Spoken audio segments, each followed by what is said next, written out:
Pagod na ako, pero ito ang pinangarap ko. Mahirap, pero kinaya. Kinakaya at kakayanin dahil ito ang minsan ng ipinalangin ng puso at ininig ng langit.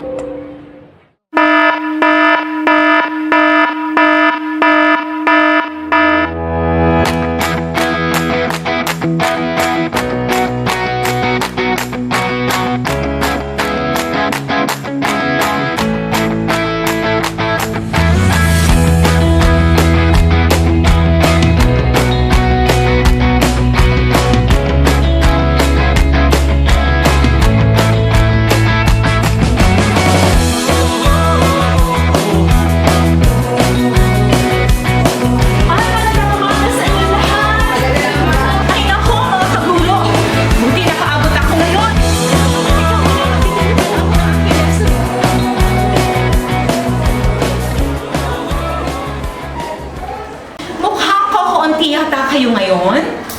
Marami pong absent. Bakit kaya sila absent? Ano ang dahilan? Siguro ma'am, mga trabaho nila din po. Nakakalungkot naman ang araw na ito.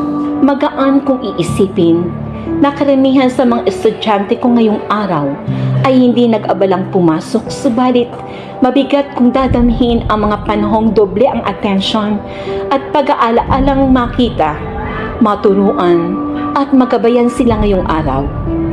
Mula sa walang sawang pag-aabot sa mga palad at matang nasisilip ang pangailangan, pagtapik sa balikat na tinatakasan ang lakas at pag-asa, pag-ibigay ngiti kasabay ng mga kaalaman at paglalaan ng mga ekstrang oras, matuto ka lamang.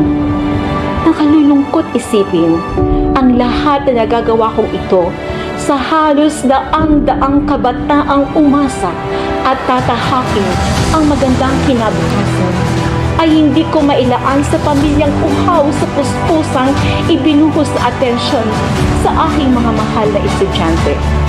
Ngunit ako'y isang normal na tao lamang din, napapagod, nangihina, ngunit puno ng dedikasyon at pangarap para sa aking mga anak. Dahil ako, bilang iyong ikalawang ina, ay hangad na mahaplos ang buhay tungo sa tunay na tagumpay.